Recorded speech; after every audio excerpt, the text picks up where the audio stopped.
Muchas veces se ha dicho y se dice con insistencia, somos un país de jóvenes. América Latina es un país de jóvenes. Pero la realidad es que muchos jóvenes no tienen espacios en la educación. Muchos jóvenes quisieran trabajar, pero no encuentran ese empleo. Muchos tienen que dedicarse a labores domésticas ante la falta de oportunidades. Se ha acuñado un nuevo término, los ninis. Jóvenes que son abandonados por la escuela, jóvenes que son abandonados por el mercado de trabajo. Y sin duda requiere un enorme esfuerzo de reflexión y de propuestas, porque la existencia de los ninis nos habla de que las estrategias de desarrollo en el país, en América Latina, son incapaces de incorporar la mayor vitalidad que tiene un país, sus jóvenes. En América Latina existen 20 millones de jóvenes entre 15 y 18 años que no estudian ni trabajan ni reciben formación alguna. A este grupo de población se le identifica con el término social Nini. De acuerdo con el documento Jóvenes que ni estudian ni trabajan, un riesgo para la cohesión social en América Latina, al término del año 2010, Bolivia tenía al 7% de su población juvenil en estatus de Nini, Brasil, Chile y Ecuador al 12%, Argentina, Paraguay, Costa Rica y Venezuela a casi el 15%, y México contaba con el 18% de su población juvenil en estatus de Nini. Es de suma preocupación que este grupo poblacional de 15 a 18 años carece de los mecanismos de soporte, inclusión y protección necesarios para obtener una buena calidad de vida. Por una parte, los Nini son un segmento de la población expuesto a múltiples vulnerabilidades como diversos tipos de adicciones, patrones alimenticios disfuncionales, criminalidad creciente en su entorno, un enfoque distorsionado de la violencia como parte de los hábitos sociales, la exposición a información no apta para su edad, las relaciones familiares disfuncionales y un largo etcétera. Por otra parte, los Nini enfrentan la exclusión social en la falta de oportunidades para desplegar su potencial y aprovechar sus capacidades en el mundo laboral. Y es que no todos los ninis derivan su condición del ocio o la pereza, sino que el 29% de ellos habita en los hogares de menor ingreso económico de la población, por lo que se ven obligados a abandonar sus estudios a una temprana edad para conseguir manutención y sustento, aunque su misma condición de baja escolaridad les impide acceder a trabajos bien remunerados. En estos términos, existe un 10% del total de ninis que habitan un hogar cuyos ingresos los ubican en el grupo más rico de la población. En nuestro país, la importancia de estos datos radica no solo en términos numéricos, sino en términos de las realidades sociales. Todos estos jóvenes en desventaja, vulnerabilidad y sin seguridad social serán adultos en un futuro cercano y sus probabilidades para obtener una mejor calidad de vida son realmente reducidas. Me da mucho gusto recibir en el Estudio de México Social al doctor Miguel Sequili, un hombre que ha combinado academia y sin duda también servicio público para tratar un tema que sin duda requiere una reflexión mayor y que recientemente el Banco Interamericano de Desarrollo, el BID, publicó un estudio, ¿no? El Banco Mundial. Banco Mundial, perdón. El Banco Mundial es un estudio en América Latina, un estudio que de alguna manera quisiera que entráramos por ahí, requirió una reflexión, digamos, regional, porque el problema no es un problema, digamos, mexicano. Sí hay elementos que es un tema que requiere el estudio. Empecemos por esa parte. En términos, primero, de acuerdo al Banco Mundial, este estudio, ¿cuál es la complejidad de usar esta descripción? Porque no es un concepto de ninis. ¿Qué englobaron y por qué es un tema que debe llevar a una reflexión regional y obviamente en cada país? ¿Cuáles fueron las motivaciones del Banco Mundial y cómo lo abordaron? Bueno, este es un tema que tal vez por esa connotación, que de hecho a mí es una connotación que no me convence y no creo que sea necesariamente la adecuada, que es los ninis. Por esa connotación es un tema que se ha vuelto un tema de interés público con mucha atención, porque los jóvenes que no estudian ni trabajan, y de ahí la connotación de nini, se ven como un problema en un contexto del siglo XXI que tal vez hace 2 décadas no se percibía de la misma manera. Hoy los que se llaman ninis, que es jóvenes que no estudian ni trabajan, en un contexto de mayor violencia, de mayor criminalidad, pues empiezan a ser el caldo de cultivo para que esos problemas incluso se puedan exponenciar. Ese es uno de los elementos de mayor interés. Y otro elemento de gran interés es que a estos jóvenes que no estudian ni trabajan se les ve como una generación que de alguna manera no han podido capitalizar lo que se hubiera esperado de un entorno económico mucho más favorable en toda América Latina. Por ejemplo, en el siglo XXI ya las tasas de crecimiento son muy considerables comparado con los 80s, con los 90s. Un entorno económico mucho más favorable que se hubiera esperado, y muchos de estos jóvenes también hubieran esperado, que su transición hubiera sido hacia el mundo laboral con oportunidades en el entorno laboral, sobre todo con tasas de crecimiento tan altas. Y lo que se está viendo es que lejos de reducirse el número de jóvenes en esta situación, que no estudian ni trabajan, el número ha incluso aumentado. Entonces, en América Latina eso ha sido como un foco rojo de...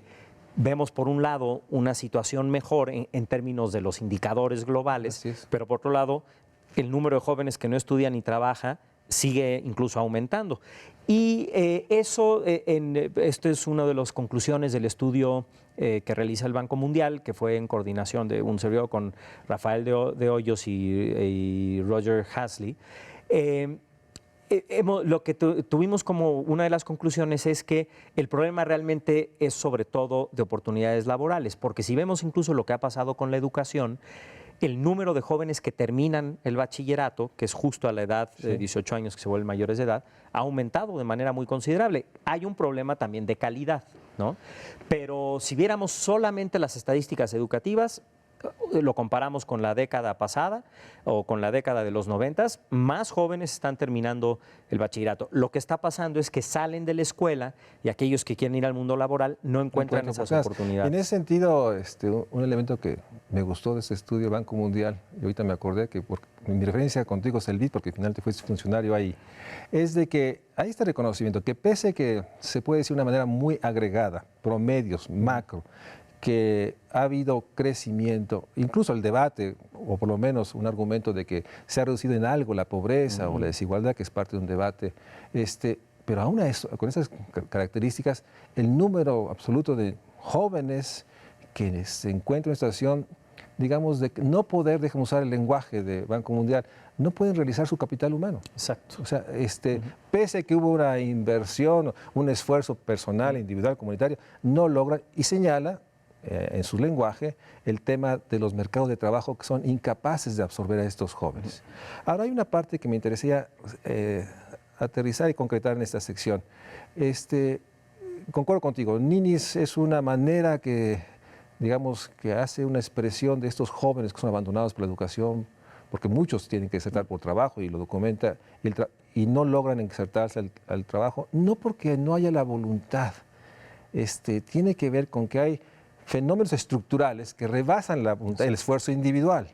Y por eso muchos de nosotros sentimos que esta carga de Nini pareciera que son jóvenes que deciden no hacerlo por indolencia, por falta de cierto, dejemos usar un concepto de inteligencia emocional.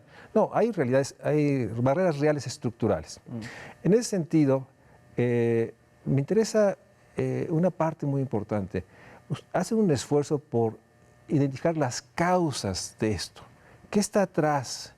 Y ahí quisiera que me explicaras cómo hicieron el estudio. ¿Es una encuesta? ¿Fueron paneles? ¿Cómo fueron que construyeron para identificar causas? ¿Qué es lo que, causas, digamos, genéricas en la región, que explican este fenómeno social tan complejo de jóvenes, pues que no pueden insertarse al trabajo, pero también viven en un entorno de violencias, de estructuración del capital social que exista?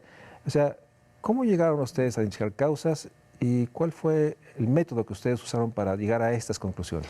Sí, bueno, ese es un tema muy importante que generalmente se obvia, no se habla de él cuando se habla de los ninis, como que es un tema, por lo menos en México, muy peyorativo. Sí. Y realmente si no se deja muy clara cuál es la definición, la discusión no lleva a ninguna parte, porque dependiendo de esa definición, eso te lleva a una estrategia, por ejemplo, de políticas públicas totalmente distinta que si la definición es otra. Y el caso muy concreto es que cuando se dice nini, joven que no estudia ni trabaja, efectivamente uno se imagina por esa connotación peyorativa un joven flojo, que no tiene voluntad de hacer nada, que está en la Sí. calle ahí nada más de maleante o viendo cómo comete algún acto criminal. Y eso es falso. Eso no es, eso está sustentado con estadísticas, no es el caso que el nini promedio, incluso si se toma un nini promedio Sí. en la región y en México, no es un joven de ese tipo. Pero la connotación de nini llevaría a pensar que así es.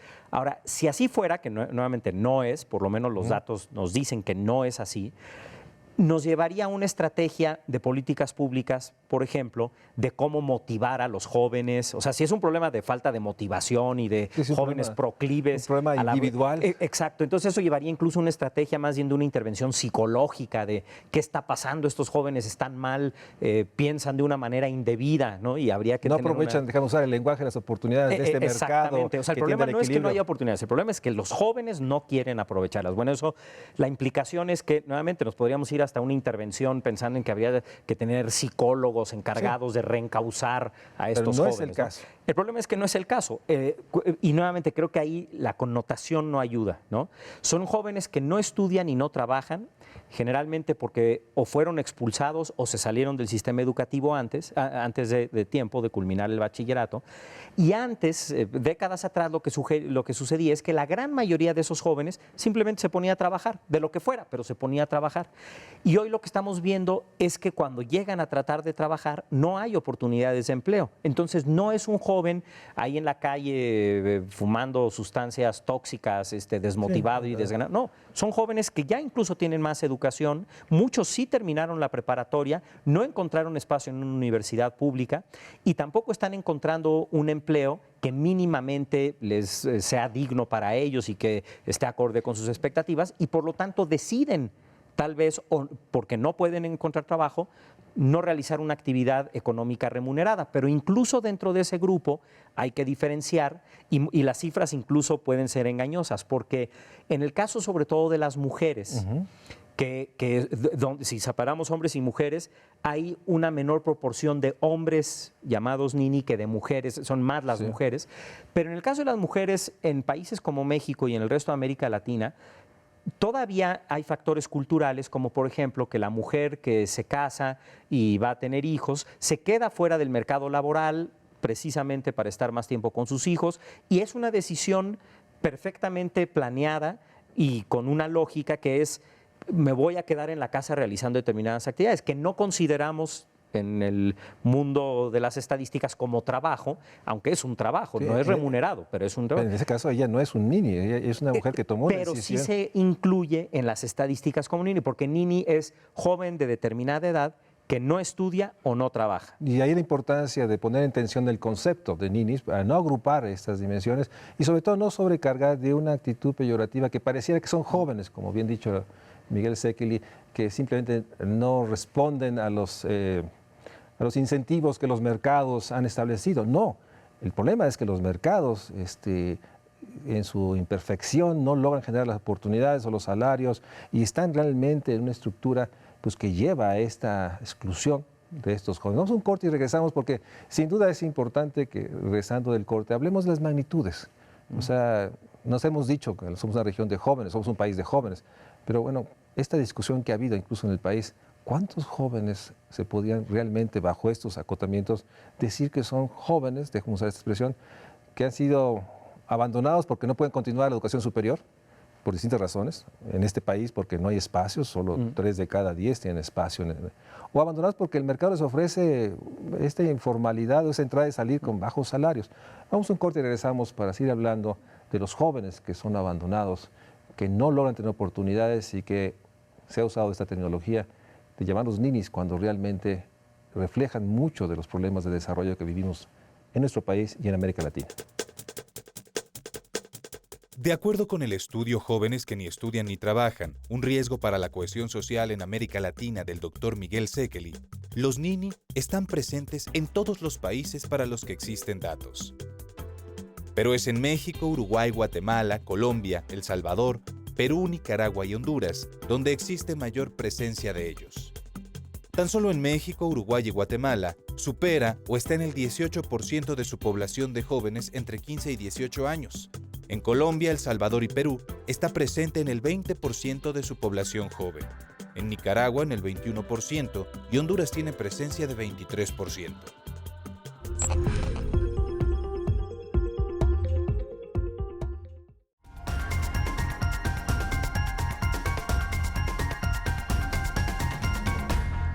Miguel, danos estas magnitudes. En América Latina, en México, sabiendo que depende de la definición que tengamos sobre ninis, sobre esta expresión, ¿de qué dimensión estamos hablando? Creo que las cifras son importantes, pero realmente no es por lo menos en este trabajo, no es el foco de atención, porque creemos que, de hecho, el problema es que solamente se dice, por ejemplo, en América Latina, 20 millones de ninis. 1 de cada 5 jóvenes entre 18 y 24 años no estudia ni trabaja. Y claro que es un problema, pero se queda mucha de la discusión ahí. Por ejemplo, en México estamos hablando bajo estas definiciones de alrededor de 3 millones de personas y la discusión se queda ahí. Qué alarmante, 3 millones o 20 millones. Son 7, son 3. Exacto, y luego hay quien se mete a la discusión de si son en México no 3, sino 4, 5, 6. Y creo que ahí se pierde el foco del problema, porque, por ejemplo, en el caso del estudio, una cosa que hicimos que a mí me pareció de lo más interesante y de lo que más aprendizaje a mí me dejó, es que fuimos, sí, de las cifras agregadas, pero luego fuimos a casos específicos, a abordar a personas jóvenes de estas edades que no estudian ni trabajan y literalmente pasar 2, 3 días siguiendo la vida de estos jóvenes, y ahí es donde realmente te das cuenta de la complejidad del problema y que no es tan fácil decir son 20 millones y nuevamente llevémoslos a un psicólogo porque están mal, ¿no? Es mucho más complicado. Por ejemplo, en estas historias encontramos jóvenes que habían dejado la escuela porque vivían en un entorno familiar muy de violencia intrafamiliar. De violencia intrafamiliar muy complicado, en donde empezaron a salir mal en la escuela, literalmente reprobaron. O sea, no es un joven que realmente decidió simplemente quiero dejar de estudiar porque no me dan ganas. Es un joven que ahí en el caso del sistema educativo todavía no contamos con las herramientas necesarias en todo el sistema educativo a nivel nacional para que cuando hay un joven en situación de complicación se pueda rescatar inmediatamente. Claro, esto fue un caso extremo, pero eso fue lo que pasó. Pero no es caso extremo, pero también es un caso que se repite muchas veces. Sí, la verdad es que, digamos, dejamos usar esta figura, el entorno, digamos, inmediato, el hogar, la familia, pesa mucho en esta historia y que puede definir esta decisión de no poder continuar ante la situación de violencia intrafamiliar, para usar el mismo ejemplo, que no compensa el sistema educativo. Claro, y ahí es donde nuevamente creo que ya viendo los casos de la realidad y las definiciones, ahí es donde debe estar el debate, porque nos llevaría a soluciones totalmente distintas. Por ejemplo, creo que ahí es difícil pedirle a la escuela que resuelva un problema de violencia intrafamiliar, eso no. Pero, por ejemplo, una cosa que me parece que la CEP ha hecho muy bien en esta administración, en educación media superior, es un programa específico para tratar de evitar el abandono. Entonces, si bien la escuela no es responsable de ese problema, se le deben de dar las herramientas para que pueda tratar de darle al estudiante, en este caso, un entorno para que no sea la consecuencia del abandono. Entonces, el estudio sí, digamos, recupera y documenta, digamos, mejores prácticas en América Latina. Sí, se habla de las posibles soluciones, si quieres ahorita hablamos un poquito de eso, pero nada más antes para completar el punto, así como hay el joven que desertó temprano de la escuela porque tenía una situación familiar complicada, hay otro que terminó bien la escuela, pero no había oportunidades laborales. Hay también jóvenes, mujeres, que se embarazaron cuando fueron adolescentes, tuvieron que dejar la escuela y también se clasifican como ninis, aunque probablemente están haciéndose cargo de su hogar. Es decir, es una multiplicidad de circunstancias que si solamente decimos a rajatabla, son 20 millones y está mal y qué escándalo, no sirve de nada. Hay que desmenuzar el problema. E incluso hay un factor que a mí me pareció especialmente interesante en esto que comentabas tú hace un momento de con qué datos se hace. Cuando seguimos a diferentes generaciones de jóvenes, o sea, no nada más viendo una fotografía de distintas, sino seguir, por ejemplo, cuando los jóvenes, una generación que nació, por ejemplo, en los años 80 y por lo tanto en el año 2000 más o menos, que tenía 20 años, estaba en esa transición del mundo laboral de la escuela al mundo laboral. ¿Cómo era esa generación? Y esa la podemos seguir a lo largo del tiempo. Bueno, esa era una generación en donde menos jóvenes terminaban la educación, pero cuando se salían de la escuela, más de ellos se insertaban en el mercado laboral. Claro. Lo que es muy sorpresivo es que si tomamos a jóvenes que nacieron 10 años después en un entorno macroeconómico de estos promedios que hablabas tú, mucho más favorables aparentemente, encontramos que se quedan incluso más tiempo en la escuela, o sea, más de ellos terminan, pero a diferencia de los que salieron hace 10 años, ya no se insertan inmediatamente en el mundo laboral. Y hay un fenómeno adicional que es interesante y que muchas veces se puede tomar como que no es la intención de esta conclusión, pero que se puede tomar en el sentido negativo, es que un factor determinante es la diferencia de género. Antes, menos mujeres terminaban y luego iban al mercado laboral.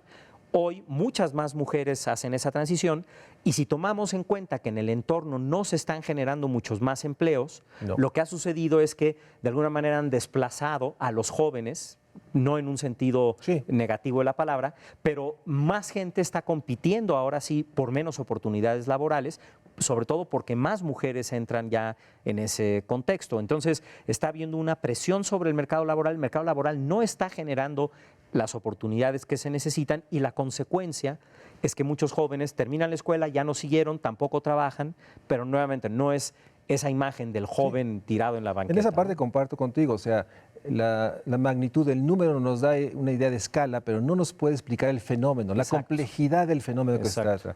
Y obviamente este estudio etnográfico nos da idea de todas las variables que inciden.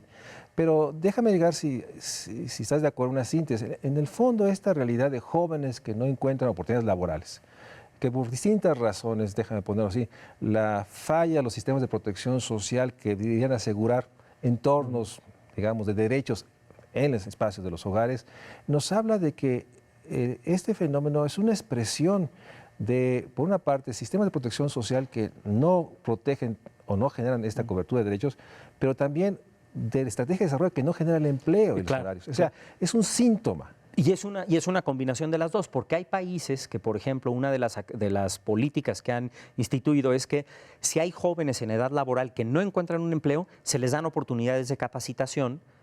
Y, por ejemplo, ahí en esta clasificación no son ninis, son personas que siguen estudiando de alguna manera. Y entonces esos años, en vez de desperdiciarlos en el sentido de no adquirir experiencia, por ejemplo, laboral, por lo menos siguen ampliando sus capacidades y en el momento en que hay una oportunidad la pueden accesar de mejor manera, pero nuevamente lleva ese tipo de reacciones es porque hay un diagnóstico muy claro de que el problema es que no hay esas oportunidades laborales. Sí, y déjame ponerlo en términos muy economistas, o sea, ceteris paribus, se prolonga la trayectoria escolar esperando que los mercados en su momento generen esta oportunidad de empleo, en esta idea de que finalmente todo tenderá a eso, ¿no? En el fondo lo que estamos viendo, uno de los datos más importantes, ha crecido el número de jóvenes que no crecen, pese a cierta estabilidad macro y cierto, en un escenario como el que estamos viendo ahorita. Porque este estudio se concluye, ¿cuándo levantan los datos ustedes? 2014. 2014, o sea, no logra recoger lo que se percibe como este estancamiento secular de las economías, como este retroceso, incremento de pobreza. Entonces, el escenario posible es que el número de jóvenes que no encuentran esta posibilidad de, deja usar el lenguaje economista, de capitalizar su capital humano, pues va a crecer. Y están en un espacio realmente, y ahí me gustaría, porque hacen unas referencias en términos de que algunos de estos jóvenes, sobre todo en entornos como el México, están muy cerca de la ilegalidad, de actividades, digamos, no deseables. ¿Hasta dónde documentan este vínculo? Sí es el caso, no es la generalidad. Este problema no se puede decir a rajatabla, todos son criminales, no se puede decir eso. Pero en México sí hay una proporción, y que de hecho es una de las preocupaciones que ha generado, que son jóvenes, sobre todo los que vienen de un nivel socioeconómico y de un entorno socioeconómico muy adverso, son muy proclives a entrar en actividades criminales porque de alguna manera encuentran un empleo. Claro, es un empleo ilegal, informal, etcétera, pero encuentran una actividad que les da sentido y además les remunera económicamente. Ahora, en México, afortunadamente, eso no es la mayoría de los jóvenes que no estudian ni trabajan. Sí hay una proporción que están en riesgo o que se meten en esas actividades. Cuando se ve este problema ya en el entorno regional, por ejemplo, en Centroamérica estamos hablando de una proporción mucho mayor. Ahí el ser joven que no estudia ni trabaja es casi síntoma de estar en la criminalidad. Nuevamente no es a ese nivel tan grave como... Pero digamos como que en es el términos caso de México. regionales, Centroamérica sí está en una situación, digamos, crítica, porque hoy pareciera ser que esta caracterización de no oportunidad escolar, no oportunidad laboral, los acerca demasiado a actividades ilegales, algunas criminales. Exacto. Y- Y que es interesante porque cuando se contrasta, por ejemplo, con el problema en Uruguay, en todos los países esto es un tema, ¿no?, de discusión. Uruguay, un país mucho más chiquito, con mucho más desarrollo económico, ahí un joven que no estudia ni trabaja tiene protección de la seguridad social porque está en una familia que Sí. todo mundo la tiene mayores oportunidades de capacitación, es un entorno, es Bueno, y- un joven con una perspectiva muy Pero distinta. por otra parte también hay un sistema de protección universal Exactamente. que también acompaña estos sistemas de protecciones Exactamente. individuales. Déjame ir un corte y regresamos para seguir hablando de esta realidad. Nos hemos definido y sabemos que somos un país de jóvenes, pero la realidad que está creciendo esta realidad de que el esfuerzo escolar cuando se realiza no nos lleva realmente a un empleo digno y a una autonomía y a una construcción de un proyecto.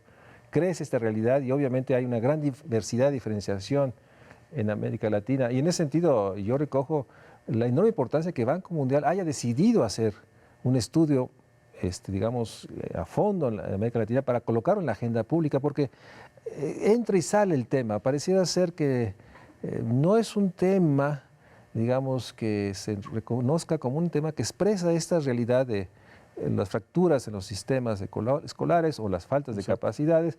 Y esta otra parte de, pues, ante un joven que tiene que esperar que haya crecimiento o empleo, pues tampoco hay sistemas para generar esta continua capacitación. Vamos a un corte y regresamos para seguir hablando de aquellos jóvenes que hoy se encuentran en la realidad de que no tienen el entorno para realizar su deseo de tener ingreso o un proyecto de vida o un proyecto familiar, porque finalmente tenemos un síntoma muy claro. La estrategia de desarrollo no está generando las oportunidades para estos jóvenes y ahí necesitamos recuperar las mejores experiencias. De eso hablaremos regresando del corte. De acuerdo con el estudio Jóvenes que ni estudian ni trabajan, un riesgo para la cohesión social en América Latina, del Dr. Miguel Sekeli, la gran mayoría carece de protección social. Es el caso de Paraguay, Perú y Venezuela.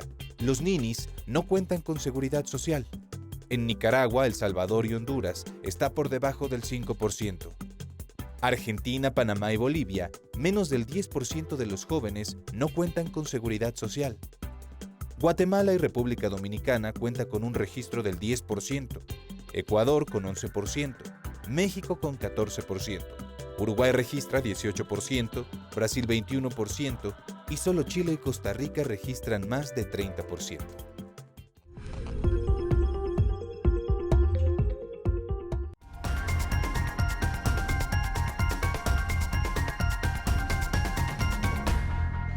Miguel, mencionaste, déjame ver si lo tengo claramente identificado, dos extremos. Por un lado, nos hablas de Centroamérica como una situación, digamos, la más crítica en términos de esta realidad de que una enorme cantidad de los jóvenes de esta región están enfrentando, pues, la falta de oportunidades realmente asociados a otros fenómenos y el vínculo con la ilegalidad lo pone en una situación, digamos, extrema.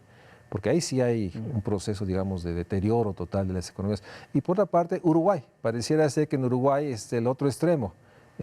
Un sistema de protección público, una estructura social que permite que ante los riesgos sociales los jóvenes encuentren de inmediato estructuras que los acompañan. Y ahí el problema es de otra índole. Serían los dos extremos, digamos, polarizando y simplificando. Uruguay, que ha logrado que aun cuando hay jóvenes que abandonan, desertan o desisten por una razón, tienen opciones.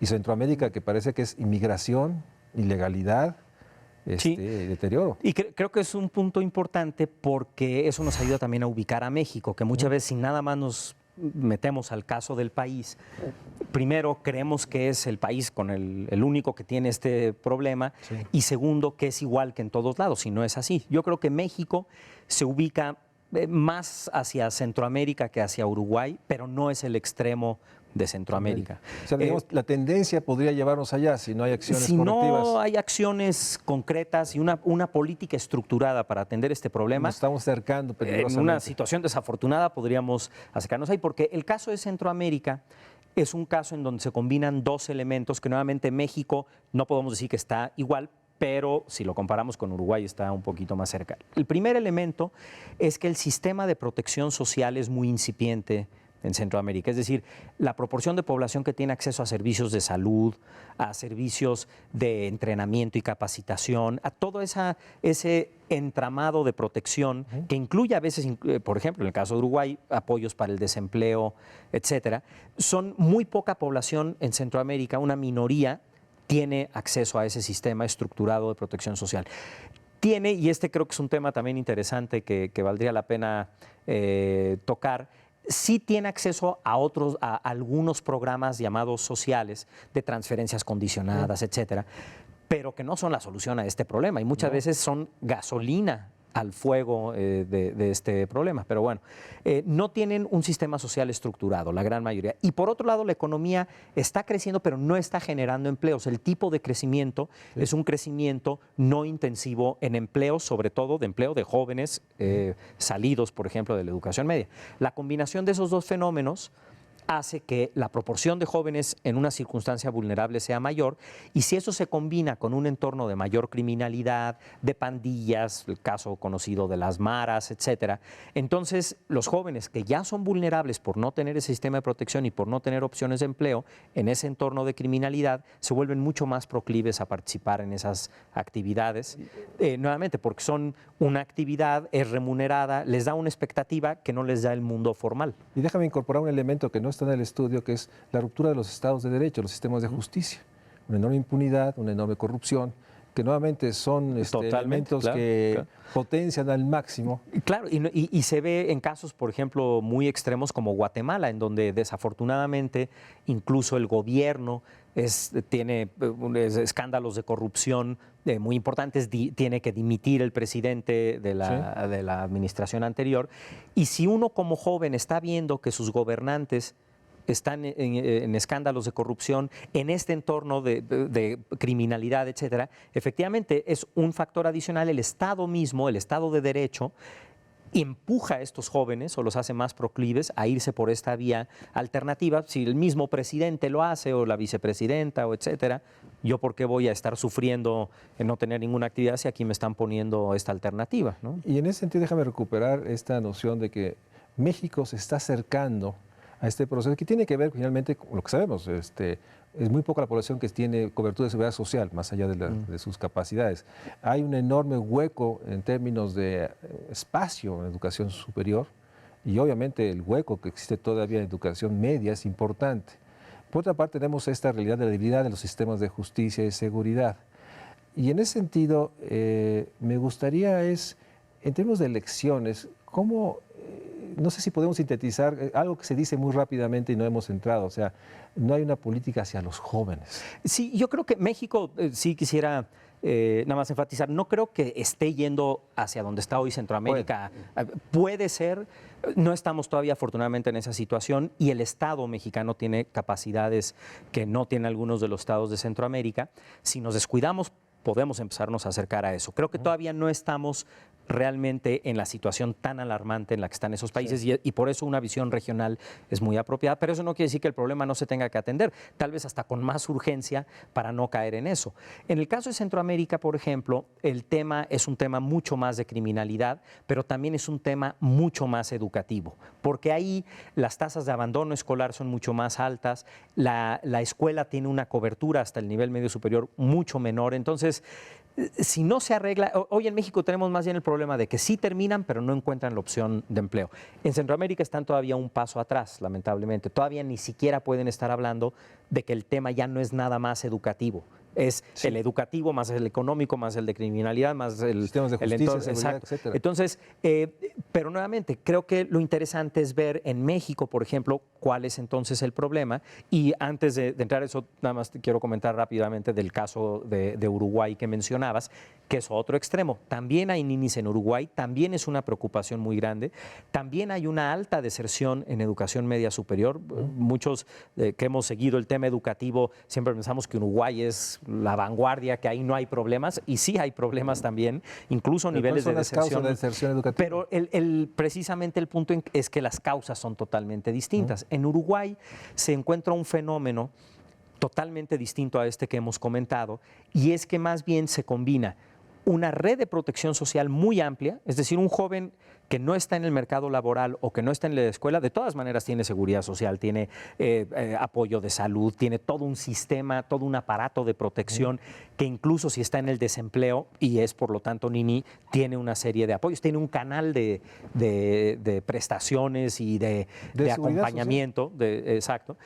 Y eso se combina con una alta tasa de crecimiento económico. Increíblemente, la deserción en Uruguay, en el nivel medio superior, se asocia sobre todo a que hay tan buenas oportunidades económicas que los jóvenes se salen de la escuela. Un mercado laboral que está demandando de una manera intensiva a jóvenes, aún cuando terminen. Efectivamente, y ahí el problema es que como el entorno económico ha sido cíclico, sobre todo a partir de la crisis económica de 2009, 2008, 2010. Y lo que sucedió es que muchos jóvenes se salieron prematuramente del sistema educativo, se enrolaron en una actividad económica, pero al desacelerarse la economía se quedan sin empleo. Es un problema de desempleo que es distinto a un problema del que estábamos hablando. Ahora, déjame, tú conoces bien los organismos internacionales, has trabajado en ellos, interactúas con ellos. Terminan el estudio. ¿Qué sigue? ¿Qué ha hecho Banco Mundial? ¿Cuál ha sido la estrategia en un documento que centra, focaliza un tema, recoge experiencias, da cuenta de la complejidad, de la urgencia de abordarlo? ¿Cuál es la estrategia? O sea, ¿ustedes van a presentarlo a todos los países miembros? O sea, ¿cuál ha sido la reacción? Lo que quisiera saber es, porque ahí es un documento que, digamos, se focaliza, visualiza problemáticas, complejidades, pero... Bueno, a mí precisamente uno de los elementos que me atrajo de participar en este proyecto es que el Banco Mundial, cada quien podrá tener su opinión de los organismos internacionales, pero la naturaleza en particular del Banco Mundial es un banco de desarrollo que identifica temas que son comunes a varios países y que están ligados a que hay financiamiento económico para financiar políticas públicas para hacerle frente a esos problemas. En el caso particular de este tema, el objetivo del banco era tener un diagnóstico muy claro que le sirviera para llegar a la discusión con los países, a decir, bueno, primero, no es un tema en el que está solo, es un tema y un problema regional, pero la naturaleza del problema es distinta en este país que en otro y por lo tanto las soluciones y el abordaje es distinto. Este estudio es, por decirlo así, solo el inicio del desarrollo de una agenda para atender el problema. Por eso mi interés sobre todo, y el de los que participamos en este proyecto, de dedicarle tiempo y esfuerzo a la investigación. No es una investigación académica en el sentido de que el interés es publicarlo en un libro o en algún lugar y ahí murió. No, el interés es contribuir a entender mejor el problema y a partir de ese entendimiento poder idear una respuesta de políticas públicas más adecuada, con la ventaja de que hay financiamiento detrás de esa agenda que proviene precisamente de que el Banco Mundial toma esto como un paso para pensar con los países cómo financiar las políticas para atender el problema. Bien, con este comentario hacemos un corte y regresamos, porque sin duda el énfasis, el acento que puso Banco Mundial en este estudio permite hacer visible y ponerlo en la agenda, sobre todo ahorita en el contexto de las metas de desarrollo sostenible, ¿no? Claro. Que ahí es donde hay que ubicar que esto implicaría, y esa sería parte de la reflexión del último espacio, de que esto implicaría una revisión de muchas políticas y muchas acciones, reconociendo la complejidad de su diferenciación. De eso hablaremos regresando del corte. De acuerdo con el estudio Jóvenes que ni estudian ni trabajan, un riesgo para la cohesión social en América Latina del Dr. Miguel Sekeli, en América Latina existen 1.2 millones de jóvenes entre 15 y 18 años que ni estudian ni trabajan. El número creció en 10% entre 2000 y 2009 en México. Perfil de los ninis en México. 70% son hombres, 65% viven en un entorno urbano. Solo 15% completó el bachillerato. 85% viven en un hogar cuyo jefe no llegó al bachillerato. Y 1 de cada 4 vive en un hogar cuyo jefe es mujer.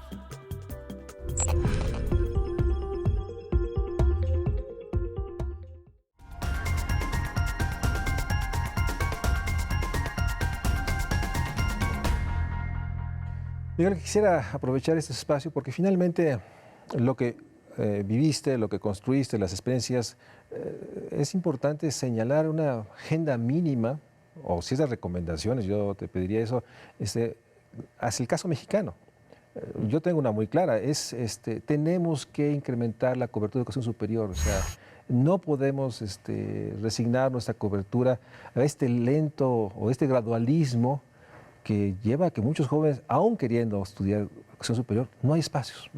Y viene todo el fenómeno que tú conoces bien de escuelas que no necesariamente tienen las características, es un engaño, pero una política deliberada debe ser incrementar coberturas rápidamente, sí. Media y superior y cerrar. ¿Cuál sería otras? A mí lo que realmente me pareció valioso de este estudio es que después de pasar por este tránsito que tienes que pasar por los cuantos millones, etcétera, sí, que por supuesto que hay que posicionar el problema, pero no quedarse ahí, el tener una visión un poquito más amplia y seguir historias reales de estos jóvenes, ver en las estadísticas con mucho mayor detalle qué es lo que está sucediendo, pero sobre todo estos casos reales. A mí nos lleva a la conclusión de que este es un problema que no tiene una causa única y por lo tanto el pretender solucionarlo con una sola política, en el caso de México de una secretaría, va a ser insuficiente y creo que de hecho es lo que nos está sucediendo. Nada más para dar algunos elementos del menú, que incluso hay más, pero para dar algunos, es un problema de salud. Muchas jóvenes se están quedando en esta categoría de nini porque se embarazaron cuando adolescentes, no tuvieron la protección de los servicios de salud para poder llevar a cabo su embarazo en condiciones saludables, poder terminar su embarazo satisfactoriamente y continuar su trayectoria. Pero ahí es un tema que en donde involucras a la Secretaría de Salud, claro, básicamente. Segundo, y muy común sobre todo en el problema de los ninis, jóvenes que tuvieron un entorno económico en su hogar que no les permitió seguir estudiando, simplemente no era viable seguir en la escuela, pobreza. Y ahí, claro, hay programas que atienden de alguna manera la pobreza, pero estaríamos hablando de la Secretaría de Desarrollo Social también involucrada en una agenda de este tipo. Tercero, la Secretaría del Trabajo, programas de capacitación, la Secretaría de Economía, opciones productivas para jóvenes. Y, por supuesto, la economía como un todo y también la Secretaría de Educación, pero no es un problema nada más de educación. Incluso yo destacaría, sobre todo porque es un tema en el que me he involucrado mucho más, viendo lo que está haciendo la Secretaría de Educación en el nivel medio superior, donde tienen un programa especial de atención al abandono, siguen las mejores prácticas internacionales de darle a la escuela herramientas para atender el problema. Ahora, eso toma tiempo de internalizar en el sistema educativo. Y recursos, digo, no sé cuánta recursos cobertura. Se han invertido, claro, y se han invertido recursos. El sector, pero cuando estás remando contra la corriente de si eres un ente aislado en este mar, eres una isla en donde pues tú haces tu trabajo, pero si no hay un entorno en donde, por ejemplo, las condiciones socioeconómicas cambien, el sistema de salud les dé protección, haya opciones de capacitación, haya educación superior, te quedas como ese islote. Y yo creo que este es un tema, y nuevamente creo que es el aprendizaje de este estudio, que no se atiende con una sola acción de política pública. Se requiere tal vez una política de juventud mucho más articulada que no tenemos en México. Y por otra parte, enfrentar el tema de la transversalidad es un problema que requiere la incidencia de muchos sectores con claros objetivos complementarios y que permitan articular a niveles estatales y municipales. Y otro elemento que apuntaría en términos de esta realidad de la criminalización de los jóvenes. Sí, claro, la percepción que si el joven no está en la escuela es un asunto porque es un vago, porque no le interesa. El no reconocer que hay fenómenos que van más allá de la voluntad individual, fenómenos sociales, económicos, políticos. Y ahí está el tema de justicia y derecho, esta criminalización de los jóvenes, la presión también, a bajar la edad penal, la presión de que... Es mucho más complejo. Incluso a esa complejidad de que realmente es un problema que en donde intervienen, viéndolo en la estructura del gobierno, varias secretarías, a eso hay que sumarle que también es un problema que no es nada más del gobierno federal. Tendrías que tener involucramiento de los gobiernos estatales y de los gobiernos municipales. Ahora, creo que ese es parte del problema, que este tipo de circunstancias en donde intervienen tantos actores y tantos los niveles de gobierno Para realmente hacer un cambio necesitas una política estructurada desde el más alto nivel. Y en México, increíblemente, o para muchos tal vez, sí ha habido esfuerzos importantes. A mí me tocó vivir uno en particular que te comento ya más anecdóticamente. Sí. De hecho, es un tema que tú conoces muy bien y probablemente hasta participaste en él. Pero fue que a principios de la administración 2006, con el presidente Fox. Este era un tema ya desde entonces, el de los ninis.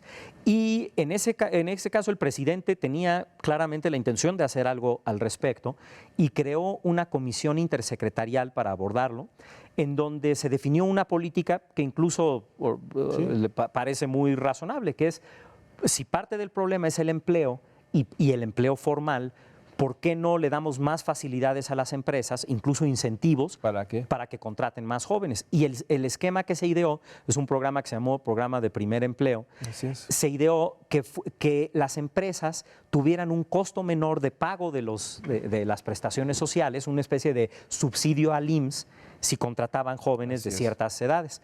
Bueno, lamentablemente ese programa fracasó, y no fracasó por no ser una buena idea, fracasó porque la tramitología que se puso para que una empresa pudiera acceder a ese beneficio era tan increíblemente compleja y onerosa que a una empresa no le hacía ningún sentido, aunque se ahorrara parte del IMSS, pasar por todo ese viacrucis burocrático para contratar a un joven. O sea, no era realmente un incentivo para las empresas. No era una mala idea, creo que la ejecución no fue la correcta, pero sí era un programa que tenía una visión más allá, porque incluía la Secretaría de Educación. De hecho, yo en ese momento estaba colaborando en la Secretaría de Desarrollo Social y teníamos un rol que jugar, pero no se ejecutó correctamente.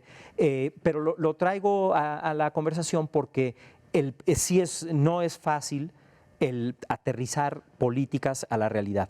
En ese caso en particular, ya no se le dio seguimiento, ya no se corrigieron esos problemas burocráticos, ya cuando se supo que el problema era ese, ya era muy tarde, ya no era una prioridad, etcétera. Entonces sí requieren este tipo de problemáticas y una atención que vaya más allá del contexto político. Sí requieren realmente una intervención como Estado, por ejemplo, una política de jóvenes. Yo creo que ese es el médulo, la médula. Y no minimizar lo que muchas veces pasa, el enorme peso y restricción que implican las burocracias, las estructuras administrativas que una buena idea a la hora de su implementación no son capaces de reconocer que es un problema o tener incentivos para que las burocracias, las estructuras administrativas no se conviertan en el principal obstáculo. Exacto. Déjame preguntarte algo, porque muchas veces en este reflejo de estos temas, yo no sé si observaron o tuvieron una visión de estos fenómenos sociales en comunidades rurales, comunidades indígenas.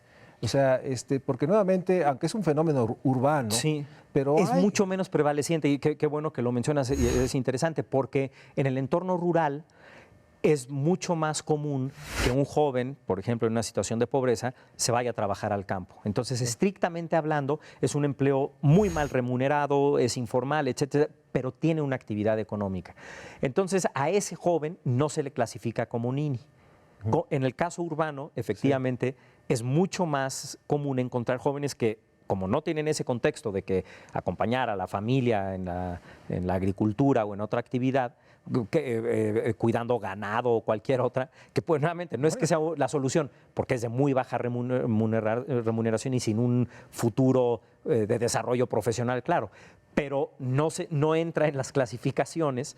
Y ahí, retomando el tema que decías al principio, creo que cuando entramos a este tema de manera un poquito más completa, sin quedarnos nada más en ese número y con una definición ambigua, este es un tema en donde cualquier número que haya, pues será una subestimación, porque un joven de 18 años con preparatoria, cuidando ovejas en un área rural marginada, no es realmente, ya no es ni ya problema solucionado, sigue no puede siendo ejercer sus derechos y sus capacidades. Exactamente. Ahora, los jóvenes que tienen que emigrar, pues obviamente están jóvenes que se ven forzados, que obviamente ante la falta de oportunidades laborales, educativas, la migración es una opción en la búsqueda de eso, ¿no? Claro. Entonces, precisamente es el buscar esa oportunidad para poder potenciar lo que hayan adquirido de estudios, poderlo poner en práctica. Y la solución ahí es moverse del lugar, buscarla en otro lugar. Es parte de la migración a Estados Unidos, que precisamente se concentra en estas edades. Jóvenes que, nuevamente, como empezamos el programa, no es una voluntad de decir yo no quiero estudiar ni trabajar, no quiero hacer nada. No hay las opciones para para seguir desarrollándose de esa manera. Yo te agradezco mucho que vengas nuevamente al programa, Miguel. Sin duda, creo que es una buena aportación que hace Banco Mundial y su equipo de investigadores, donde tú estuviste, en señalar la complejidad de un fenómeno, evitar la trivialización o la visión, digamos, simplista que hemos comentado varias veces, y poner en el centro que la realidad de estos jóvenes que no tienen, dejemos usar este lenguaje, la posibilidad de ejercer sus capacidades ni sus derechos. Tenemos que hacer una revisión de todos los factores estructurales, señalando que no es un tema de que tenga que resolverse a partir de una voluntad individual. Tiene que requerir una política pública con toda la voluntad de articular.